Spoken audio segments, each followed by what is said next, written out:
You just realized your business needed to hire someone yesterday. How can you find amazing candidates fast? Easy. Just use Indeed. Stop struggling to get your job post seen on other job sites. With Indeed sponsored jobs, your post jumps to the top of the page for your relevant candidates, so you can reach the people you want faster. According to Indeed data, sponsored jobs posted directly on Indeed have 45% more applications than non-sponsored jobs. Don't wait any longer. Speed up your hiring right now with Indeed. And listeners of this show will get a $75 sponsored job credit to get your jobs more visibility at Indeed.com/PODKATZ13. Just go to Indeed.com/PODKATZ13 right now and support our show by saying you heard about Indeed on this podcast. Terms and conditions apply. Hiring? Indeed is all you need. Welcome to Who Runs This Park, a podcast where you are invited into the hearts and stories of those who have committed their careers to the protection and preservation of our great national parks. Who Runs This Park aims to be a catalyst for inspiration, highlighting all that goes into managing our national parks and building a sense of appreciation for the invaluable beauty, diversity, and history of our protected lands.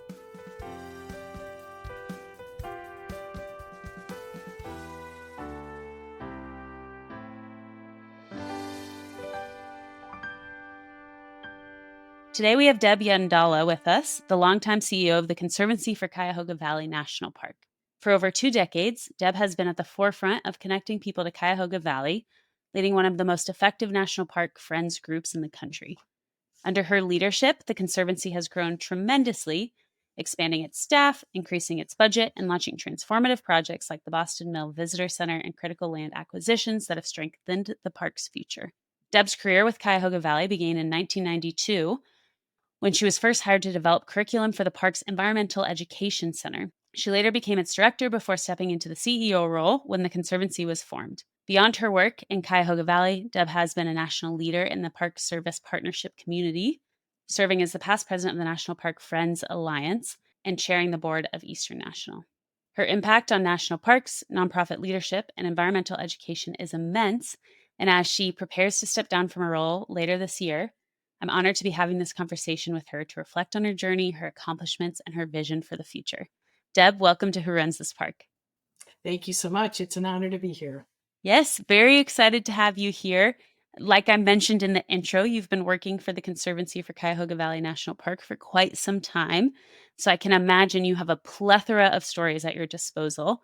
And I wanted to give you the space to talk about a few really memorable and then even like crazy or unique moments that come to mind. Well, I have weathered the storm of leading this organization through 9/11 when we had 100 students on campus and Wow. nobody knew what was going to happen, whether it would be safe to send children home. We actually ended up keeping them on campus, but it was a very frightening time, but we weathered it and gave the students a really positive experience. And then seeing an organization through the pandemic, I think that took courage for a whole lot of us. Especially when a lot of our programming's had to come to an end. So those are the hard, crazy times. And I've had the joy of helping see this organization through the 25th anniversary of the National Park and now the 50th anniversary of the National Park and many celebrations in between with ribbon cuttings, starting new programs, lots of celebrations. So both the tough times and some really wonderful times too. Yeah, since you've worked so closely with the park, and we'll get more into working with the Conservancy later in our conversation, but I want people to understand the heart behind Cuyahoga Valley. So I'd love to hear about some of your favorite places within the park. This is a really remarkable park because it's located right between 2 urban areas. And sometimes first-time visitors come here and they kind of picture urban, more city parks in their mind, and then they are completely overwhelmed with the beauty, this 33,000 acres that are within the park boundaries that are deep woods and beautiful ponds, and of course the Cuyahoga River. A few of the trails I really love features very interesting geological formations and have such a great variety of bird life, of wildlife. You really feel like you're in the middle of a national park, even though you're a half an hour from downtown Cleveland and about 20 minutes from downtown Akron. Yeah, that's amazing. So that people also, this is a little bit unique. As people know, we're usually talking to superintendents, but areas where exploring or talking to the leaders of the nonprofit friends groups. If people have been listening to the podcast for a while, they know that in pretty much every conversation with superintendents, the friend group comes up because they play such a critical role in the parks. But for those who are unfamiliar, can you share a little bit about the role of friend groups in general? Friends groups are really important to their national parks. And I'm happy to hear that superintendents are raising that with you. We are generally either locally based or in some cases, like if you think about Yellowstone, Yosemite, they have a national audience, but they work right next to the national park. And what we do is capture the interest of the community in our park as donors, sometimes as volunteers, as idea people for the national park. We really represent the community voice and bring that kind of thinking to our federal agency. Some of our friends groups are tiny. They raise a small amount of money, maybe have one staff, could be all volunteer led. Increasingly, our friends groups are led by very competent professional leaders and are growing in size, in scope, and sophistication, and in some cases running really businesses within their park. Again, though, based on this mission of connecting the community to the national park. Yeah, you had mentioned, I think it was either in an interview or an article, but that your career has really been dedicated to connecting people with Cuyahoga Valley National Park, which is what you just mentioned is a big role of the nonprofit friends groups, and building the Conservancy for Cuyahoga Valley National Park into one of the most effective friends groups. So I'll ask a couple of questions about that, but before we do that, I'd love to understand about your time as president of the National Park Friends Alliance, because again, for people in this world, that is a community of a lot of the friends groups to connect and stuff like that. It is. It's really a peer support group, learning group, advocacy group. And I think you can think about this like a professional organization, if you will, where leaders that are sophisticated leaders of nonprofit organizations gather to share best practices. Mm-hmm. So this peer learning, especially since we're in this very unique space of working next to a federal agency, peer learning is so important, and learning from each other and also having impact, national impact beyond just the local groups that we operate.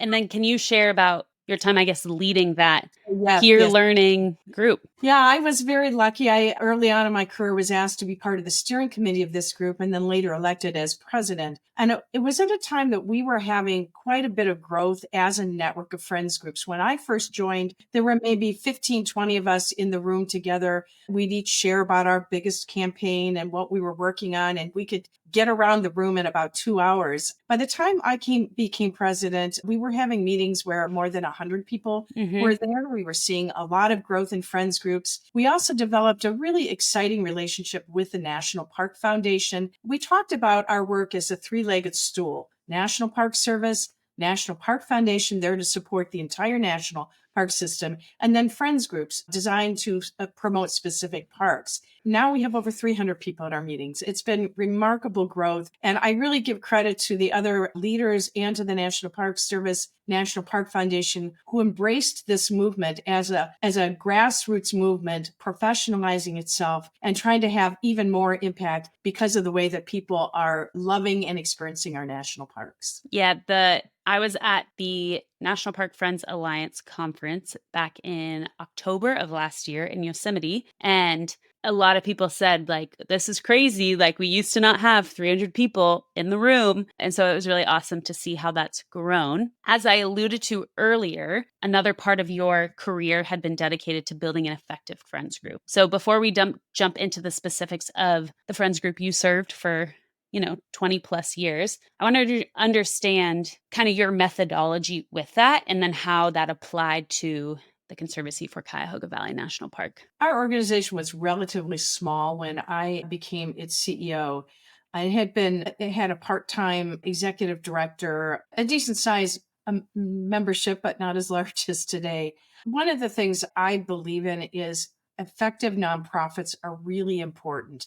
It's great to have community-based groups, all volunteer-led. They fill a certain niche. But I think given the visitation in our national parks and the interest that people have in our national parks, they deserve to have professionally led, sophisticated nonprofit organizations. I love organization building. I love to start from scratch and build. And I know that it takes an effective board of directors. It takes competent staff. It takes a national park unit that wants a friends group, a superintendent who wants a friends group. And we pull together all of those elements to build our organization. I think you're seeing this growth of friends groups across the country because national parks need our help, and they need well-run nonprofit organizations who can bring the best of the nonprofit community-based world to the work of our national parks. Yeah, you kind of just alluded to this, but I think given everything going on, it's a hard time for national parks and public lands right now. Right. So how do you think that plays into the Friends Group's role in all of this? In many ways, it makes our work more important than ever. We're not here to replace the national park. I'm very clear. I'm not a national park manager. I manage certain activities within a national park. My bigger piece of work is connecting with the community. I believe that national parks belong to the American public. Public lands belong to the public and should be managed by the federal government. So we're not here to move in and take that place. But what we can do is we can fill in some of the gaps, bring the added value that the community would like that the Park Service can't afford to do. We can also take the love that Americans have for their national parks and organize that in ways that allow them to financially support their national parks and advocate. And in the last few months, especially, we have been doing a lot of advocating on behalf of our national parks. Yeah, that's great. Stepping back in time a little bit, in the intro, we shared that you've worked with or alongside Cuyahoga Valley National Park pretty much your whole career. Can you share with everyone how you initially got involved with the park? Well, it is kind of a funny story because I grew up not too far from where the park was going to be. There was no national park when I was growing up. And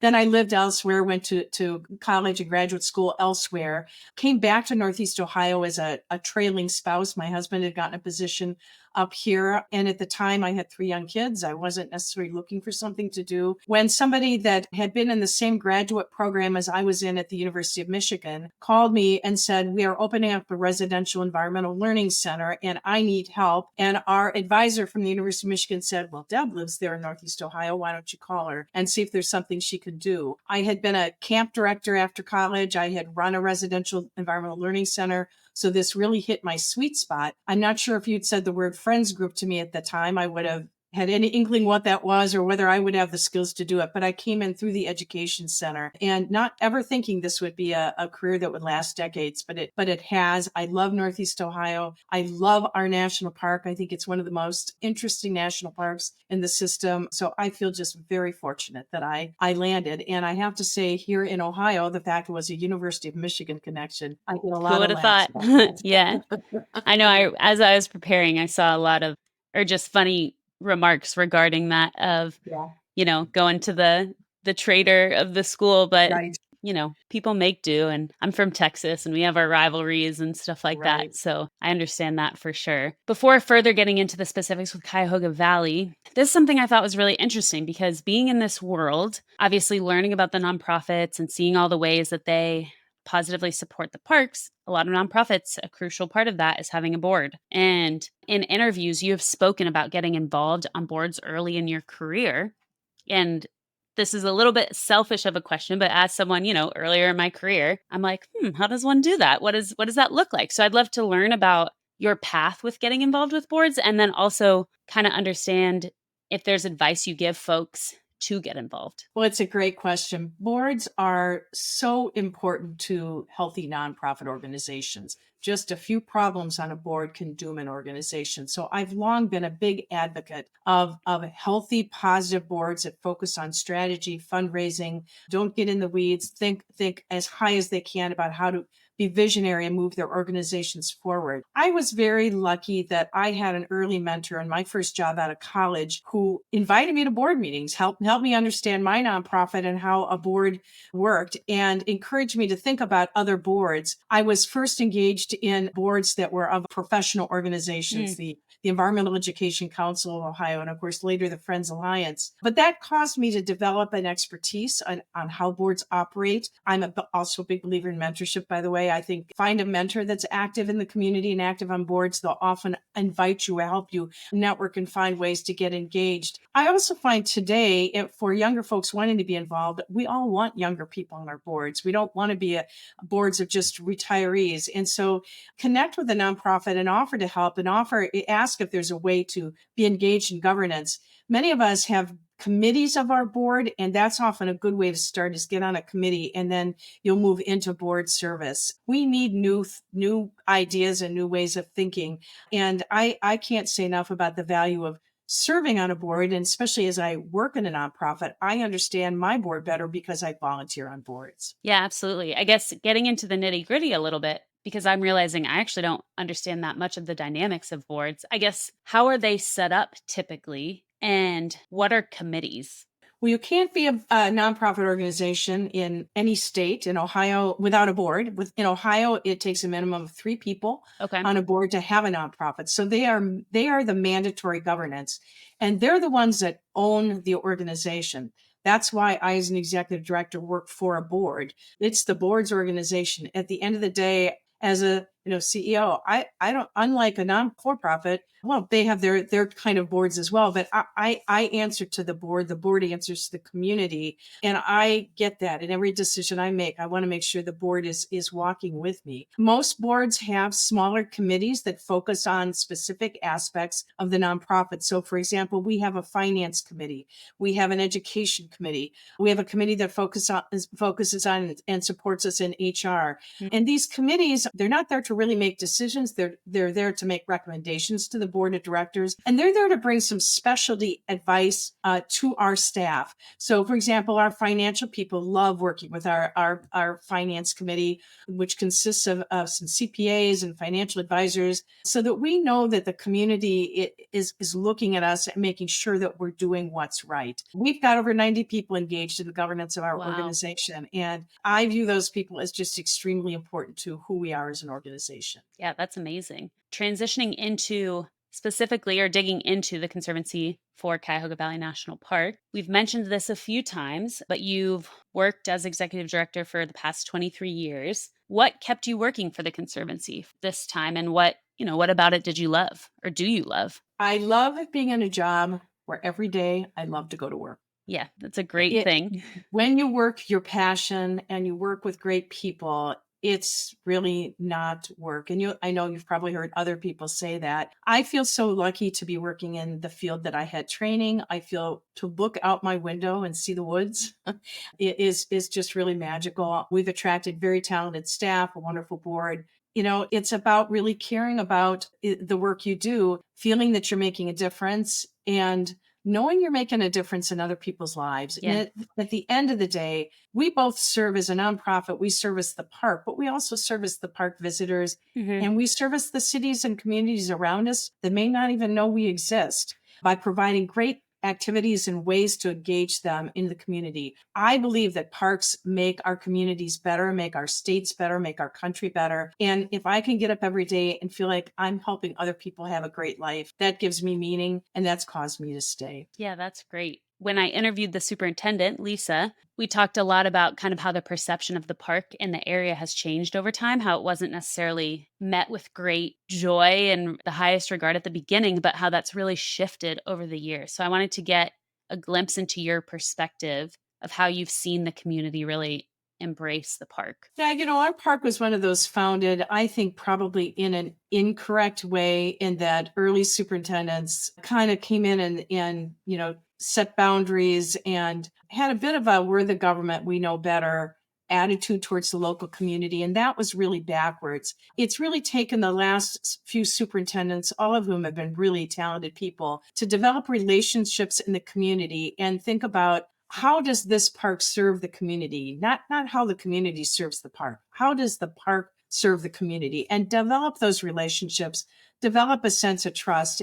And I think what I've seen change, even in the years I've been here, because there was still a fair amount of resentment when I started, is people are seeing the benefit of having protected this land, has protected their home and protected their way of life. They're seeing their children and grandchildren served by the park and by park programming. And I think that just took years of relationship building. I think if you get into the park business, you have to understand that it's not just all about the nature or the historic building you're serving. It's really about the people. That's a great segue, or the way my brain is connecting it is I was recently talking to the Biscayne National Park superintendent, which for folks who are not aware is in South Florida. And they were talking about the volunteer program and how literally they put the dates out and people, I mean, it fills up immediately. And I think in that sense, that is technically the people serving the park, but it's because the park serves them that then they want to give back. And so it's this beautiful, like full circle where then people are serving the park because it's brought them so much. And so kind of you talking about that made me think of it. And I'd love to learn a little bit more about the Cuyahoga Valley volunteer program and my understanding the Conservancy's role within that. You said that beautifully. It really is a full circle. Our volunteers make a huge difference in our park. I also listen to our volunteers and know that volunteering in our park makes a difference in their lives. Yeah. So it really does. That is true. It's even more full circle. Right. It really works both ways. We hit a point in our park, being in a closer to an urban area, we also have a lot of people to pull on. And we had a growing volunteer program, and we hit a point where the Park Service couldn't manage the demand to volunteer. And the park superintendent at the time said, what if we bring the Conservancy into this and have them help us staff it? And then hopefully they can help volunteers become donors and members and advocates and work in other ways. So we were able to add 2 full-time staff people to the volunteer staff that the park had. And the park superintendent especially asked us to look at youth volunteerism, corporate volunteerism, one-day volunteering events, not just volunteers signing up to help with a program ongoing, so as to bring more people into the park volunteering. And we did that. And our staff really managed the volunteer program. We do a lot of the back of the office functions. We got a software program and keep track of hours, which is very important both for the Park Service, but also for volunteers. They want to know, what the total hours they volunteered. And we've been able to add then some seasonal people over the years. So we've, this is the challenge for the Park Service. They are limited in their budgets, limited in the way that they can staff programs. We've looked at ways, and volunteer program is a great example. How can we bring some professional leadership and staff assistance? Our staff works side by side with the Park Service staff. It's one volunteer staff. It doesn't matter who you're paid for. And together, they have put together a volunteer program that is one of the largest in the country. Wow. And it's very, very popular with the volunteers. What type of projects do folks typically work on? We have, I think, over 100 different projects people can choose from wildlife watchers to parking cars to research out in the field to assisting in the visitor center, assisting with youth groups, helping as hike leaders, trail work. We have a lot of volunteers that do trail work. That's great. It's a really nice variety. Some people who just want to be alone in the woods, they're great being wildlife watchers and watching and helping with the research. Other people want to be at our concerts and events and help people get situated. So it's a great variety of opportunities for people. Yeah, that's great. You mentioned kind of the way that you and the park work side by side. Mentioning the volunteer programs is the tip of the iceberg in terms of the ways that you partner, or the Conservancy partners with the national park. Can you highlight more ways and just bring awareness to all the different ways you and the park have partnered over the years? The other big program that we co-manage is our Environmental Education Center. So we have on the Conservancy side about 20 staff. It's a residential center overnight. Kids come with their school groups, stay overnight for a couple days. Yeah, it's great. That's where I got my start, and it's my favorite. It's my favorite of what we do, as well as field trips for schools. And we have park rangers that teach in that program, and then we have teaching staff as well, and then administrative staff too. And we do a lot of fundraising for that program so that urban children can attend. That's a great example. Those staff teams too also share office space, work together, do all the planning together, clearly side by side. We also have staff that do retail, and that's mostly on our own. We do retail in the visitor center, where our staff are answering a lot of visitor questions in the visitor center, as well as doing retail. We also have some retail outside of park boundaries. Those retail stores become almost like mini visitor centers as well. And then we do programming. We complement what the interpreter staff do and provide concert series. We've got visual art exhibits, all kinds of learning programs and opportunities to complement what the park staff can do. And sometimes we do those side by side. Sometimes they're independent, but always done in planning together. We never do anything without the park being fully supportive of us. I have this mantra is we never surprise the park superintendent. Yeah. It's a good mantra, and I'm sure most friends groups abide by that mantra as well. There's kind of all the different things you've mentioned. My mind's racing in a bunch of different directions, but ones I'm curious of, kind of a few that are sticking out to me. So with the residential education program, One, I think it's so cool that kids can stay overnight in a national park. I'm like a little jealous, but that's besides the point. What type of educational programs do you all have? And my understanding, we'll talk about this, or we can talk about it now actually, of my understanding is you built out a lot of those earlier in your career. Right. So kind of, I would love to understand the programs that are run now and then the process of building those out many years ago. Well, we continue to run a residential center. Yeah, it came to a halt during the pandemic, but it's up and fully running again. And children come with their school classes, usually fifth and sixth graders. We devised a curriculum with classroom teachers. What could we provide on a field base that would complement what they were doing in the classroom and provide them kind of that hands-on opportunity? You know, especially for urban children from larger urban districts. We have two of them here, Cleveland and Akron. You know, you talk about how a tadpole turns into a frog. Oh, You as yeah. a child have never seen a tadpole or frog. You know, how do you understand that? And so, you know, what we've tried to do is give kids that hands-on wow experience in nature to help them understand how nature works, how science works. We do water quality testing in the Cuyahoga River. We talk about the Cuyahoga River watershed. We give them firsthand experiences in historic settings. In our case, the Ohio and Erie Canal, the old canal, the towpath. And the fact that it's overnight, and for many of these kids, it might be their only overnight camp experience. It means they're doing night hikes. They're sitting around a campfire. They're having meals together. It's really a magical experience for children. We raise a lot of money to support this program so that the fees don't get in the way of kids attending. It's really important. We also have a very large field trip program. And thanks to one local foundation, and this again is the value of a friends group, is we can raise money. And thanks to a local foundation, every second grader in the Akron Public Schools has an experience in Cuyahoga Valley National Wow. Park. Isn't that remarkable? It really is something when you think of children That's a growing lot up of in the kids. city, all of who get a national park experience. Yeah.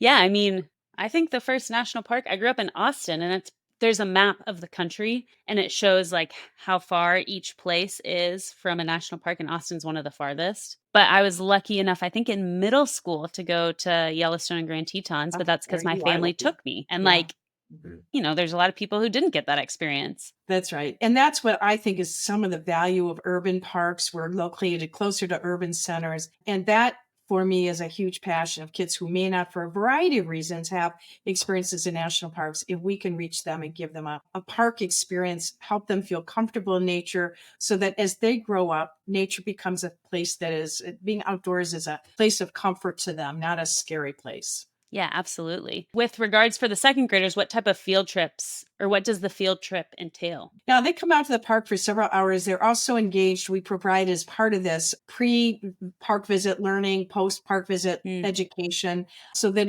it's really a multitude of experiences for them. Gets them out into the outdoors, gets them hiking, gets them to spend some time in the forest, perhaps some time in a pond. It's very hands-on focused and, again, complementary to what the state requirements are at the second grade level. Yeah, that's great. There's a quick caveat, but I work with a nonprofit in Austin called Explore Austin that takes kids. It's like a program from 6th grade to 12th grade and kind of integrates them with different outdoor skills. And I was teaching 7th graders this past weekend, and it's like hands-on learning is so much better because, you know, their attention span as 7th graders, which is older than 2nd graders, is minuscule. So, you know, the more hands-on learning, the better for sure. You know, one of my favorite stories to tell is we have a number of people who have talked to us, including a couple of our staff who went through our residential program in the 5th or 6th grade. No and, way. You know, now we're adults in their mid-20s, and they remember it distinctly. They remember their instructors' names. They remember the songs that we sang because it's such a memorable experience. And they'll say, that was the best week of my K-12 education, is when we came to camp in the national park. I love that story. I mean, there's truly nothing more affirming than people in their 20s and 30s remembering that. Right. Wow, that's amazing. In regards to other programs that you all run in tandem with the park, or like you said, sometimes separately, but always with the park knowing about it, I'd love to learn a little bit more about the concert series. We have a variety of performing artists that come throughout the year and do concerts. It's one of the ways that we encourage accessibility and touches with our national park. Historically, we had a great folk series, but that appealed to frankly, a white crowd and an older crowd. We have really diversified. We have all kinds of artists now come and perform. We get great audiences. My favorite of those is this summer we do a concert series we call Rhythm on the River.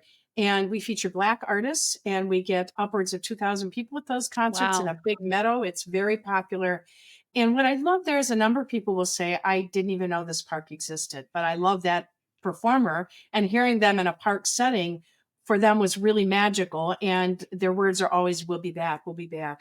I think the arts is a great way for people to feel welcome, to find a touch of their culture in the park. And I think there is just such power in connecting parks with the arts, not just music, but also visual arts, theater, fabric arts. There's just so many ways. We have a photo society that's part of our organization. Cool. The arts is a great way for people to experience and express their connection with the natural environment. Yeah, absolutely. You kind of had mentioned a lot of people come and they're like, oh, I didn't know this park was here. And I shared this with Lisa, the Cuyahoga Valley National Park superintendent, for folks who are unaware. But my mom grew up in the Cleveland area in Oh, Bay great. Village. And so I grew up, every other Christmas, once a year, typically going up to Cleveland, and had never been. We would drive Right. through it, Right. I think, from the airport to my aunt's house. Oh, to your aunt's. Okay. Yeah. You're south. Yeah. Right. Yeah. South of Cleveland. And it's one of those things of, once I started being more in this world, obviously, and talking to superintendents and nonprofit leaders and all of that, I was like, wait, what? And so I haven't been, since I've started this project, I haven't been back to Cleveland yet, but it's extremely high on my list the next time I'm there, of dedicating a day or 2 or 3 Great. to the park. And so I'm excited to have that same experience that other people have, of like, oh my gosh, I've been in this area a lot and kind of didn't know all of that was to offer. That's not an uncommon experience we hear. People think maybe this is a Cleveland thing, but they think it's so far when they come south. But honestly, it's a half-hour drive. It's not bad. Yeah.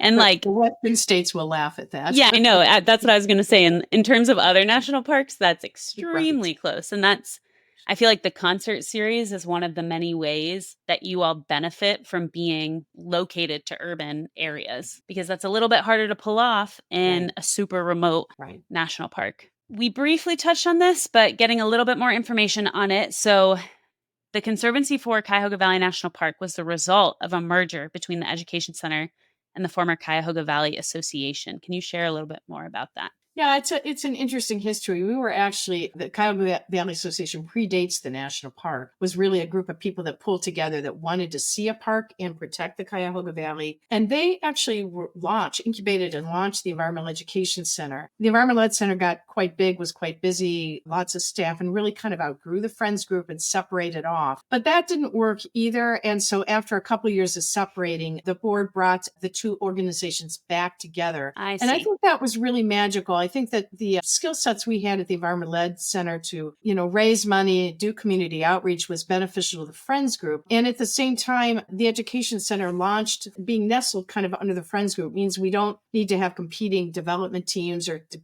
competing administrators. It really was ultimately a cost savings and an efficiency, and all of us doing best what we could do best. So we did come back together in the year 2002. Yeah, that's great. And then that's when you became executive director. Right. With regards to the Education Center, you mentioned this earlier, but you kind of developed the curriculum for that from the get-go. What was that? As someone who's never really developed curriculum, I'm like, what was that like? Well, that played into my background, so I was lucky there. Yeah, you knew what you were doing. I did, and I was lucky that way. We decided on a theme early on of the Cuyahoga River, and that's, the Cuyahoga River has a history, that it was the river that burned multiple times, and the most recent burning in 1969 led to the formation of the Clean Water Act. So we have a river that goes through our park that is known internationally, known around the world. So we felt it was important that local kids understand that and know where their water source is, and understand water systems and how that ties to the natural environment and protecting the Cuyahoga River as a key feature of a national park. We work very closely with local school districts, with teachers, with curriculum people from the school districts.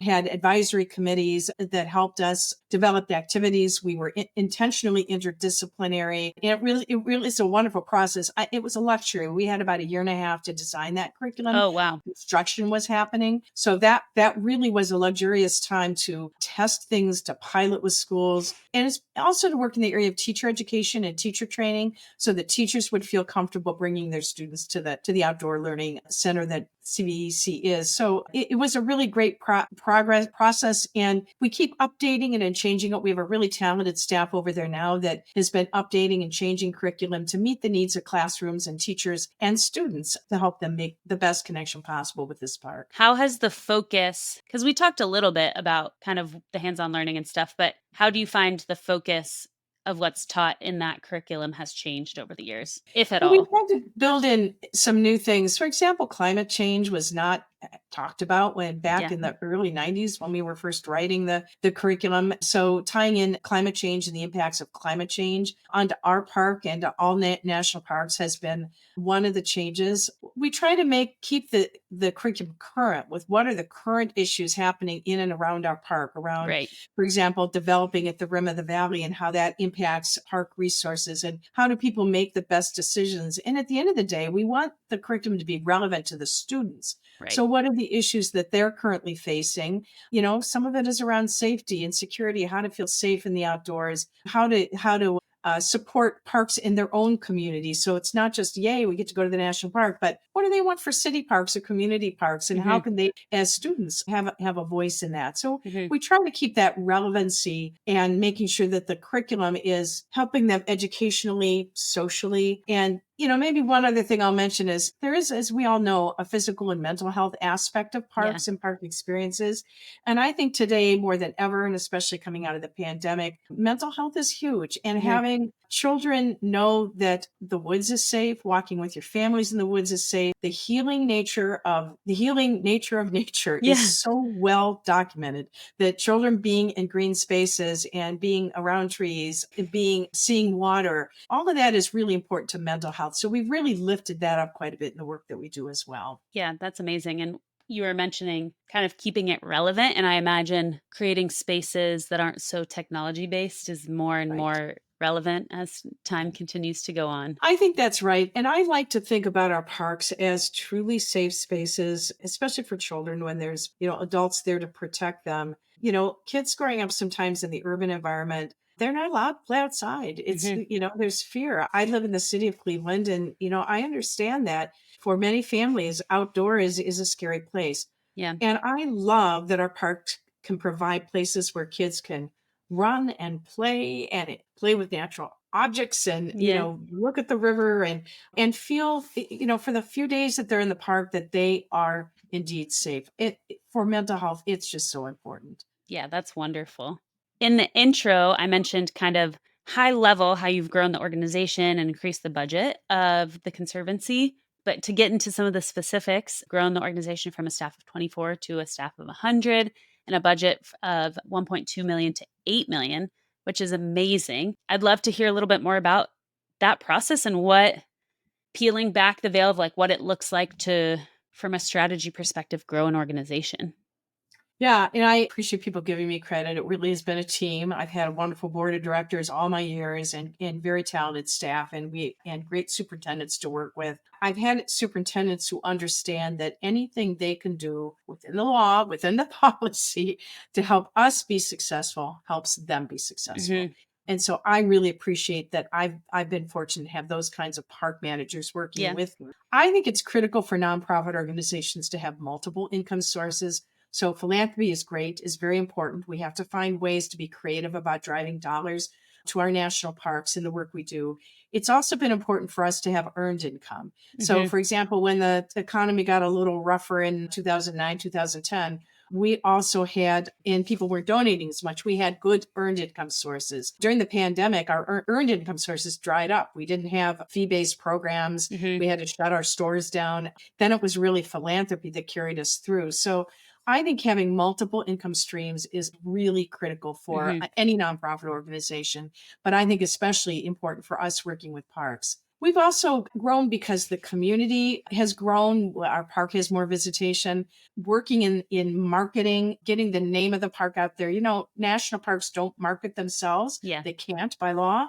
That's a great thing for us to do. So kind of back to your earlier point about not even realizing a national park was here. We have really worked to position this park as one of the key assets in Northeast Ohio. So when you think about the Cleveland Orchestra and the Cleveland Guardians and the Cleveland Cavaliers, you also think about Cuyahoga Valley National Park, right? Yeah. That's been one of our goals, is to make sure that we are recognized and viewed as an important asset. And by doing that, we've been able to grow in our success. Our fundraising has done really well. We get good attendance at our events. So it's bringing that kind of that level of sophistication of knowledge of the organization together. I'm also a big believer in taking risks and trying things, and it's okay to fail. We've tried some things that haven't worked.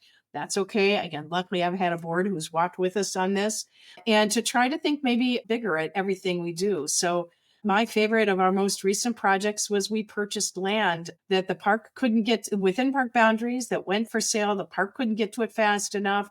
Other land conservancies couldn't move fast enough. Our board bravely said, we're going to buy that land. I don't know how we're going to pay for it, but we're going to do it. And we did it. It's and it's amazing. been a huge success and important for the national park. So sometimes it takes just being willing to maybe take risks, be imaginative, to think outside the box, and get things done. I'm a big believer that success begets success, that we're judged by what we do, not by what we plan. Not that planning isn't important, but we got to get things done. And the more we get things done, the more the community follows us and supports us. I love that. I'm writing that down. We are judged by what we do, not by what we plan. That's very motivational. Was the land that you acquired, was that in relation to the golf course or the old golf That's course? the former golf course, Okay. correct. Cool. Correct, yeah. Yeah, is that officially incorporated into the park now? Yes. Okay. Yes, we sold all but 15 acres to the National Park Service. So here's another example of risk taking. Maybe we're crazy, but we're going to do things a little differently. At the suggestion of a park superintendent, he whispered in my ears, hang on to 15 acres of that land, and then you can do what you want with it. So we sold 192 acres to the National Park Service. We retained about 15 acres. And that allows us to put some support for kayaking on the Cuyahoga River. Oh, that's Do great. some retail, some event management, some things that will support the park, but not having to worry about park regulations to get things done. Yes. And it's a little sneaky. We talk about it as building a park within a park, but it's what the Park Service is thrilled that we're doing this. Yeah. And I don't know if other friends groups have done it this way or not. I don't know. We'll let you know another 5 or 10 years, but we're really excited about this chance to better serve our population in using this park, especially first-time visitors to the national park. Yeah, and you had mentioned the creating different income streams, and I think that's good advice, nonprofit or not, Right. for-profit, nonprofit. And so I think that's really something good to think of, and I like the idea of how maybe you could use that as like event space and weddings or what have you, whatever kind of is intended in that area. We alluded to this, but later this year, we are talking kind of end of March, but you are stepping down from your role. So I wanted to spend the last bit of our time kind of getting to look back and appreciate and then look forward a little bit. So I'd love to understand, you've said a couple things that you're proud of, but yeah, what are some more just things that you're just proud of during your tenure? The thing that I'm most proud of, I've been, obviously doing some reflection as I get near the end of these years, is the culture that we've created, both within our organization and within the park. I'm a big believer that happy board members, happy employees are productive and are dedicated and loyal. And if you walked into our office, you'd feel almost like you're walking into a family reunion. Our staff genuinely care about each other, trust each other, are mission driven. We feel the same about the park staff. That's why the last few months have been difficult for us to lose some of them and watch others really struggle with the insecurity around their jobs. I just really believe that a healthy organization and a healthy workplace can make such a difference in people's lives. We spend half of our waking hours at work, right? So let's make them be positive. And then I find the productivity is really high because we care about the mission. So I'm really proud of this culture together we've established. And I would extend that culture to our volunteers, our members, our donors. People truly love this park and talk about it like that. Sometimes hard to talk about soft things like love and care, Yeah. but we do, and we do all the time. And I believe that parks should enhance people's lives and create places of, low to no stress. And I feel like we've done that as an organization. And I'm sure that's going to continue. That's not just about me. It's together we've done that, and that will continue past my time here. Yeah, that's wonderful. And I agree. We spent a lot of time working, so might as well enjoy it for sure. Right. I don't want to discount the fact that you've done so many great things, but that doesn't mean they weren't challenging or hard. And so I want to take some time also to understand what was a really challenging project that you worked on. Well, I'll say while I loved that land purchase, that was probably the hardest thing I did in my Oh, career. wow. We made the decision without completely understanding all the rules and regulations and the timelines of the National Park Service, and we weren't sure how we were going to pay for it. So we were very, that was just a lot of stress. Yeah. I'm pretty convinced anything you do that's big and exciting also is going to have its challenges. Yeah, absolutely. It's just the way it works. So I view that as probably our hardest, probably second hardest. We built a primary visitor center for our national park, and just any major construction, especially in our case on a historic building, just when you think things are going right, something else will go wrong and you've got to adjust to that. So, I think if you're going to take on big projects, you have to be aware that there's going to be pitfalls along the way and challenges along the way. But I like a challenge. I like a good challenge. And again, it's setting kind of a tone of, we will together get through this. Yeah, I can definitely resonate with that. And in my own experience, one of the most challenging projects I've worked on was I created a documentary with the North Cascades National Park. And yeah, things went wrong, had to fly by the seat of our pants a little bit, but it was also like something I never thought I would be able to do, and is one of the things I'm most proud of. And so I also agree with you that I think a lot of times they go hand in hand. How do you hope, kind of looking forward, how do you hope the Conservancy for Cuyahoga Valley National Park grows in the future? Yeah, it's a great question. And that will be up to the next leader to really work with the board, figure that out in some ways. On what's the right size? How big should it be? Right sizing our nonprofits compared to the size of our national park. But I hope that the organization will continue to work closely with Akron and Cleveland, with the cities around us, to help solve issues that our communities face, help our communities be more appealing. We're old Rust Belt cities that sometimes people don't think about moving to. Perhaps some of your listeners would say, I'd never moved Northeast Ohio. And yet we are in cities that are on fresh water. And I think that's going to make us really valuable, really important. Cost of living is reasonable here now. I think we need to keep working on issues, of safety and poverty in our cities. And parks can help provide an outlet for people.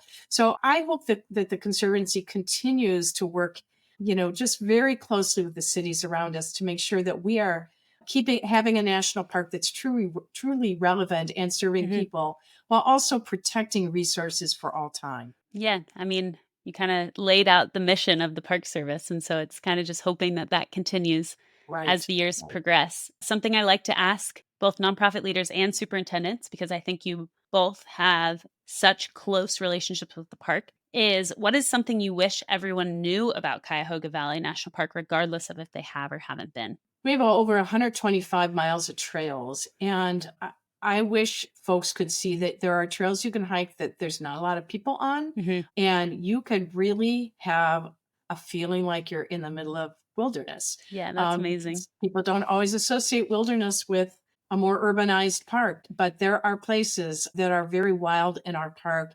And I hope that when people visit here, they'll take time to visit some of the trails that are the lesser known trails, because they will really have an amazing experience. That's wonderful. And it's something kind of in my 1 to 2 to 3 day endeavor into the park is I also hope to do some of those lesser known trails and get some good mileage for my Strava, Not that that's why I do it, but I'm happy to tell you where those are. And I'll put another little plug in, as increasingly people are kayaking the Cuyahoga River, and we don't quite have the infrastructure in for that. People are still out there in the river, but in a few years, it's an incredible experience to kayak that river, especially when you know that river's history.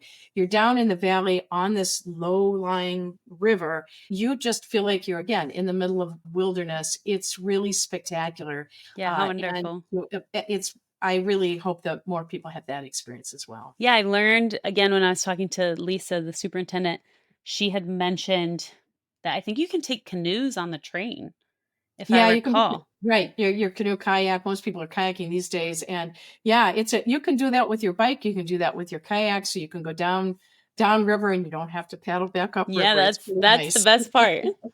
Right. Yeah, we love to hear that. Well, thank you so much, Deb, for your time and just sharing your heart for your staff and for your organization and for the park and the Park Service employees. It's been really wonderful. Thank you. This has been my privilege to talk with you. And I view my entire career as really a privilege. Thank you. Yeah, of course. Thanks so much for listening today. Our music was composed by Danielle Bees. If you liked this podcast, rate, review, download, and tell your friends about it. This ensures the stories of our national parks and how they are run are shared. Listen to the other episodes wherever you listen to your podcasts or visit us at whorunthispark.com to learn more. I'm Maddie Pellman, and you've been listening to Who Runs This Park.